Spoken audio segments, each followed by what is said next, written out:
Good morning friends, welcome back to our channel. আশা করি খুব খুব ভালো আছো, সুস্থ আছো, আমিও ভালো আছি। আর দিনটা তোমাদের খুব খুব ভালো কাটুক, আর সাথে আমারও। তো আজকের ব্লগটা একদম সকালবেলায় স্নান টান করে পুজো টুজো করে ছাদ থেকে ব্লগটা স্টার্ট করে দিলাম। তো তোমাদের দাদাভাই যদিও এখনও ঘুম থেকে ওঠেনি, একটু দেরি আছে উঠতে। তারপর চাটা খাবে, তারপর ফ্রেশ হবে, তারপর তো অফিস চলে যাবে রেগুলার রুটিনের মতো। আমারও আজকে তাড়াতাড়ি স্নান হয়ে গেছে, একটু পুজো টুজো করা হয়ে গেছে, সব কমপ্লিট। এবার হচ্ছে তোমার দাদাভাই উঠতে চাটা করবো, টিফিন রেডি করব। তারপর নিত্য নতুন তো কাজ লেগেই থাকে। আজকে গুল্লুবাবুর এটা, কালকে ওটা, সেগুলো কমপ্লিট করব। তো চলো, আবার গুল্লুবাবুর ভ্যাকসিন আছে কালকে, সেটা নিয়েও মানে ডাক্তার অ্যাপয়েন্টমেন্ট করতে হবে। সব ওগুলো আজকে কমপ্লিট করতে হবে। তো ভাবলাম আজকে তো একদম আর্লি উঠে যখন পড়েছি, সব কিছু কাজ কমপ্লিট হয়ে গেছে, ভাবলাম তোমাদের সাথে ব্লগটা স্টার্ট করে দিই। তা তোমাদের ব্লগটা কেমন লাগছে না লাগছে আমাদের সাথে অবশ্যই শেয়ার করো, তো আমরা জানবো, নাহলে তো বুঝতে পারবো না ভালো লাগা মন্দ লাগা। তো চলো, আজকের দিনটা তো এখান থেকে স্টার্ট করে দিলাম।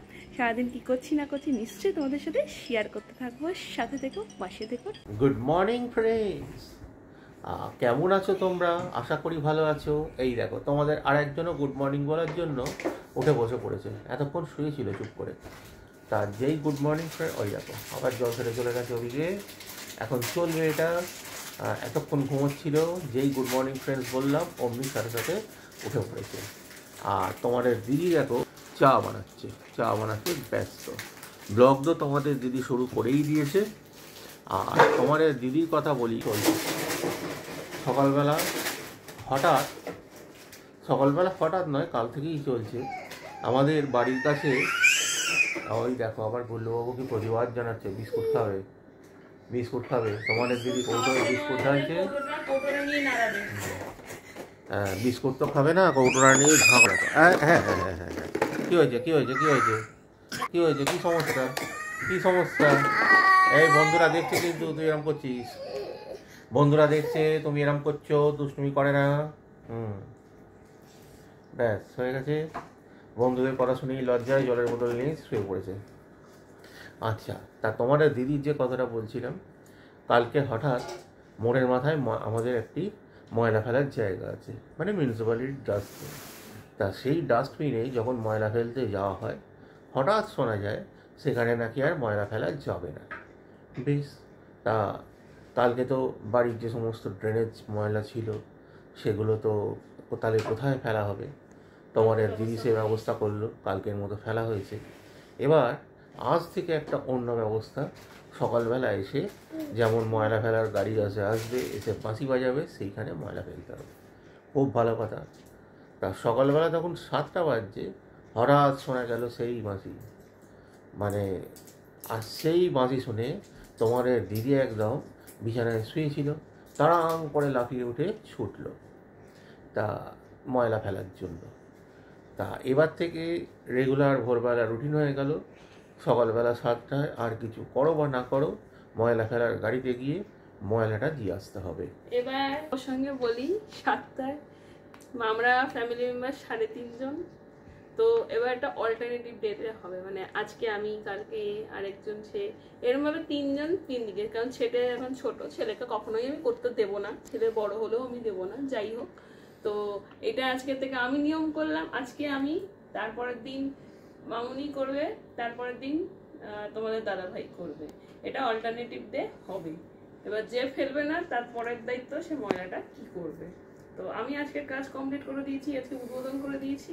বাকি কাজটা কালকের থেকে কে কি করবে ভাগ করে নেবে। এবার তোমাদের দাদাভাই এই প্রসঙ্গে কি বলে শোনো। একদম, আমার কোনো অসুবিধা নেই। আমার যেদিন ডেট পড়বে আমি নিশ্চয়ই করে দেবো। আচ্ছা, এই প্রসঙ্গে তোমাদের দাদাভাই যেতে যেতে ময়লা গাড়ি হয়তো চলে যাবে, কারণ আজকে ময়লা গাড়িকে দাঁড় করানো হয়েছে কিভাবে, তোমাদের দাদাভাই বলুক এই গল্পটা খুলে। হ্যাঁ, তা হঠাৎ সেই বাঁশি শুনে কি ঘরে থাকা যায়, গানটার কথা মনে পড়ে গেল।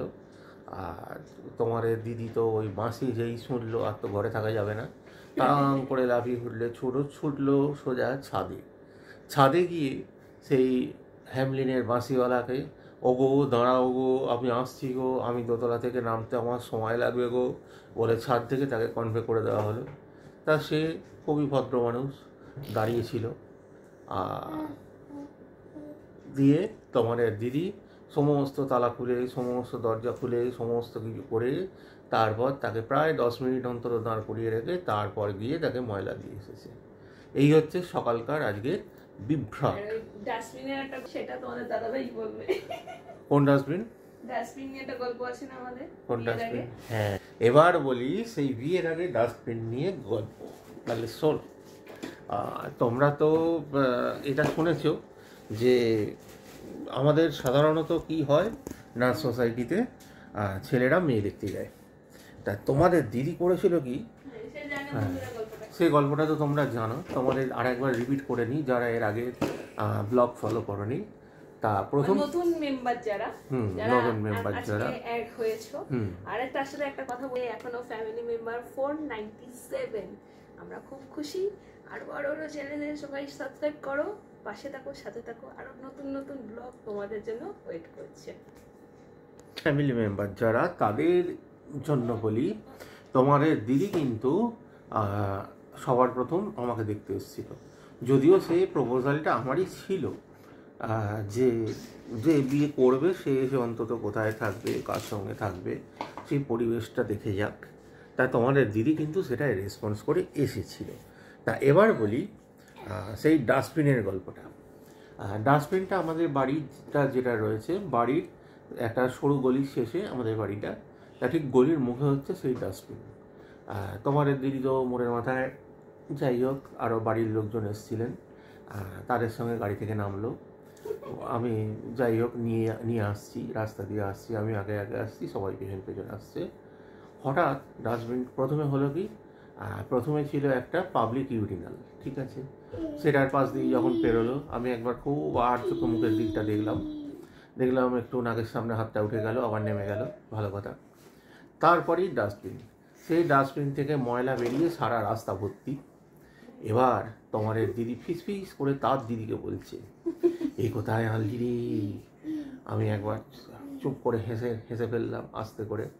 আর তোমাদের দিদি যদিও তখন সেটা দেখতে পায়নি।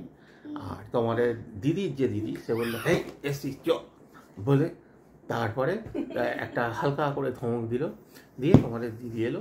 তারপর তো কী হয়েছে সেটা তো তোমরা সবাই জানো, এ কোথায় আনলি রে। তা সে এ কোথায় আনলি রেটাই এখন আপাতত মানে তোমাদের দিদির ফিক্সড বাসস্থান হয়ে দাঁড়িয়েছে।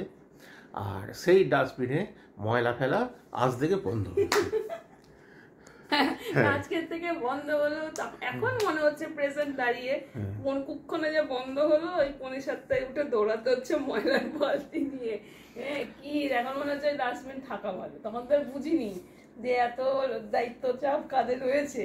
তখন মনে হচ্ছিল কোথায় আনলি রে বাবা। কিন্তু এখন মনে হচ্ছে ওই ময়লা ফেলার জায়গাটা ওখানে থাকলেই ভালো হতো। অন্তত যখন ইচ্ছা যে আমাদের কাজের দিদি সে গিয়ে ফেলে দিয়ে আসতো, কোনো ঝুট ঝামেলা নেই। কিন্তু ব্যাপার হয়ে গেছে আর আমাকেই ফেলতে হবে। কিন্তু কাজের দিদি যখন আসবে ময়লা গাড়ি চলে যাবে, কোনো ব্যাপার নেই, সে আমাকেই ফেলতে হবে। তো কিছু করার নেই, দেখা যাক, চলতে থাকুক। তা সেই এই কোথায় আনলি রে, আর বিয়ের পরে তোমাদের দিদিকে বলেছিলাম যে এই কথাটা কিন্তু আমার কানে গেছে, তা এই কোথায় আনলি রে। তা সেটা শুনে তোমাদের দিদির কি রিয়াকশন ছিল তোমাদের দিদি বলবো। কোনটা বলছো? এই আমি যখন পরে তোমাকে বললাম এই কোথায় আনলি রে ব্যাপারটা, আমার গান অব্দি পৌঁছেছে। তোমাদের কি বলবো বলো, ওরকম একটা ডাস্টবিন দেখে মাথাটা গরম হয়ে গেছিল। রাস্তা মানে একটা ডাস্টবিন, সে আবার নোংরা করে রেখেছে ডাস্টবিন। আমাদের ওখানে বাবা কোনো অপরিষ্কার জায়গা নেই। অপরিষ্কার জায়গা নেই না, রাস্তাটা সবসময় পরিষ্কার থাকে। অপরিষ্কার জায়গা নেই কতটা ভুল বললাম, যা রাস্তাটা সবসময় ক্লিন আপ থাকে। তো ওই জন্য মনে হলো কি রে বাবা কোথায় আনলি, এই কথা মনে হচ্ছে মনে হলো, কিন্তু না, কথাটা ভুল ভেবেছিলাম। এখন কোনো প্রবলেম নেই, একদম ডাস্টবিন তো বাড়ির বাইরে, তাই না? আজ থেকে আবার সেই ডাস্টবিনের ব্যবহার বন্ধ, অতএব রাস্তা ক্লিন।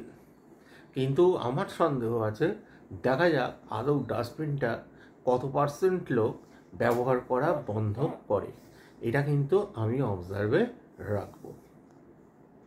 এই যে তোমাদের দিদি বেডটি রেডি করে ফেলেছে, এবার বেডটি খেয়ে অফিসের জন্য রেডি হই। আর গুল্লুবাবু তো সকাল থেকেই দুষ্টুমি শুরু করে দিয়েছে, এই দেখো গুল্লুবাবু হেঁটে চলে মায়ের কাছে যাচ্ছে, বিস্কুট নেবে এবার। আমি অফিসের জন্য রেডি হই, আর সারাদিন সঙ্গে থাকো, দেখতে থাকো। বন্ধুরা চলে এসেছি অফিস থেকে, আর এসেই দেখো গুল্লুবাবু কী করছে। গুল্লুবাবু তার সাঙ্গপাঙ্গদের সঙ্গে নিয়ে হাতের রিমোট নিয়ে বসে টিভির চ্যানেল সার্ফিং করছে। এই দেখো দেখাচ্ছি বলে আবার মাথা গরম হয়ে গেছে, এবার এগোচ্ছে একটা জিনিসের দিকে। কিসের দিকে এগোচ্ছে? এই দেখো তোমাদের দিদি হাতে করে কি নিয়ে বসে আছে, আর গুল্লুবাবু সেইটার দিকে এগোচ্ছে। ভেঙে চুরে একাকার করবে। দেখো বন্ধুরা, তোমাদের দাদাভাই টিফিন সেরে একদম শুয়ে পড়েছে। একদম শুয়ে পড়া এটাকে বলে না বন্ধুরা, এটাকে বলে ফ্ল্যাট, একদম ফ্ল্যাট। সারাদিন যা আমার উপর দিয়ে রোলার চলেছে তাতে এসে একদম পুরো ফ্ল্যাট। আর এদিকে গুল্লুবাবু সমস্ত কিছু নিয়ে বসেছে। খাটের অবস্থা একদম কি বলবো, সে আর বলার মতো নয়। এদিকে আবার টিভি চলছে, সব কিছুই চাই একসাথে। সকালের পর্দায় সেইভাবে ব্লগ স্টার্ট করা হয়নি, এই জাস্ট আবার অন করলাম ক্যামেরা। তার মাঝখানে একটু বেরিয়েছিলাম, টুকটাক একটু কাজ ছিল, সেই কাজগুলো কমপ্লিট হলো। তারপরে হচ্ছে রাস্তা এখন মানে ফোটা ফোটা বৃষ্টি পড়ছে, মানে আবার গরমটা আবার ফিরে এসেছে, কিন্তু ওই ফোটা ফোটা বৃষ্টি পড়ছে আবার কমে যাচ্ছে, এই হচ্ছে। তো চলো আপাতত এইটুকুনি শেয়ার করলাম। তোমার দাদাভাই এখন শুয়ে পড়েছে, এখন দেখা যাক কখন সে ওঠে। চলো বন্ধুরা চলে এলাম আবার ডিনারের শেষে। এখন রাত্রি খুব একটা হয়নি, মানে আমাদের তুলনায় খুব একটা হয়নি, আর বেশি নাই 12টা 10। আমাদের তো ধরো 1টা থেকে 1:30 না হলে আমরা ঠিক রাত্রি বুঝতে পারি না, কিন্তু আজকে একটু তাড়াতাড়ি সব কিছু হয়ে গেছে। তার কারণটা কি জানো? তার কারণটা হচ্ছে গুল্লুবাবু আজকে 10:30টার মধ্যে ঘুমিয়ে পড়েছে। খাওয়া দাওয়া করে বাবু একদম লক্ষ্মী ছেলের মতো ঘুমিয়ে পড়েছে। কিছুটা দুষ্টুমি করছিল, তার জন্য তোমাদের দিদিও একটু হইচই করলো, করার পরে গুল্লুবাবু দেখলাম আস্তে আস্তে ঘুমিয়ে পড়লো। তা গুল্লুবাবু ঘুমিয়ে পড়া মানেই আমাদেরও সব কাজ একদম তড়িঘড়ি শেষ হয়ে এখন বাজছে 12টা 10। 12টা 10-এ আমরা মোটামুটি ঘুমোতে যাওয়ার জন্য রেডি। আর ঘুম যে চোখে এসে গেছে সে তো চোখের অবস্থা দেখেই বুঝতে পারছো। তোমাদের দিদি গেছে ফ্রেশ হতে। আজকের ডিনারে স্পেশাল বলতে স্পেশাল তো অবশ্যই, কিন্তু নতুন কিছু নয়। কালকে যে চিলি চিকেন হয়েছিল তোমাদের ব্লগে দেখানো হয়েছে, সেই চিলি চিকেনই রয়ে গেছিলো, সেই দিয়ে রুটি দিয়ে ডিনার সারা হলো। এই হচ্ছে ব্যাপার। আর তোমাদের দিদি তো যাই হোক চিকেনটা খুব একটা প্রেফার করে না, কিন্তু দেখলাম চিলি চিকেনটা মোটামুটি খেয়েছে। আজকে সারাদিন তো এক দফা হাঁসফাঁস গরমের মধ্যে কেটেছে। বর্ষাকালেও এখনও বৃষ্টি তো ঠিকভাবে নামছে না, গ্রীষ্মও সেভাবে বিদায় নিচ্ছে না। গ্রীষ্ম বিদায় হয়তো নেবে না, একটা ভ্যাপসানি গরম থাকবে, কিন্তু টেম্পারেচারটা যে ফল করা আবার সেটা কিন্তু আর হচ্ছে না। আবার সেই আগের মতো সন্ধ্যের দিকে 2-1 ফোঁটা টিপটিপ করে বৃষ্টি হলো, কিন্তু বুঝতে পারছি সেই বৃষ্টিতে ঠান্ডা তো হবেই না, উল্টে কাল সকাল থেকে দেখব হিউমিডিটি আরও বাড়বে, আরও প্যাচপ্যাচে গরম। তা যাই হোক, পরিস্থিতি যাই হোক, আমাদের তো ফেস করতেই হবে। জলবায়ুগত প্রতিকূলতা এটাকে ওভারকাম করেই আমাদের এগোতে হবে। আবার কালকে একটা নতুন দিন, নতুন সকাল, তোমরা সবাই নতুন উদ্যমে শুরু করো। আর হ্যাঁ, আর আমরা যেমন ধরো স্পেশাল কোনো ডিনার আইটেম তোমাদের সাথে শেয়ার করছি, তোমরাও কে কী ডিনার করছো বা সারাদিনে স্পেশালি কে কী করছো আমাদের সাথে যদি শেয়ার করো অবশ্যই ভালো লাগবে। আর বিশেষ কিছু আজকে বলবো না, বলে ব্লগটাকে দীর্ঘায়িত করবো না। আপাতত এটুকুই, আজকের মতো গুড নাইট। সবাই খুব খুব খুব ভালো থেকো, আমাদের সঙ্গে থেকো। সামনের পথটা চলতে গেলে তোমাদের ভালোবাসা আমাদের একান্ত দরকার। আর হ্যাঁ, একটা খুশির খবর তোমাদের সাথে শেয়ার না করলেই নয়, গুড নাইট বলার পরেও যে কারণে কথাটা বলতে হচ্ছে, তোমাদের ভালোবাসায় এবং আশীর্বাদে আমরা আজকে 500 সাবস্ক্রাইবার কমপ্লিট করেছি। এভাবেই আমাদের সঙ্গে দেখো ভবিষ্যতে। আর ব্লগটা কেমন লাগছে, ভবিষ্যতে আরও কী কী তোমরা চাও, কোনো রকম গঠনমূলক মতামত ব্লগে অবশ্যই তোমরা আমাদের জানিও। আমরা সেই মতো আগামী পথটা চলার চেষ্টা করব। আপাতত এটুকুই, আজকের মতো গুড নাইট।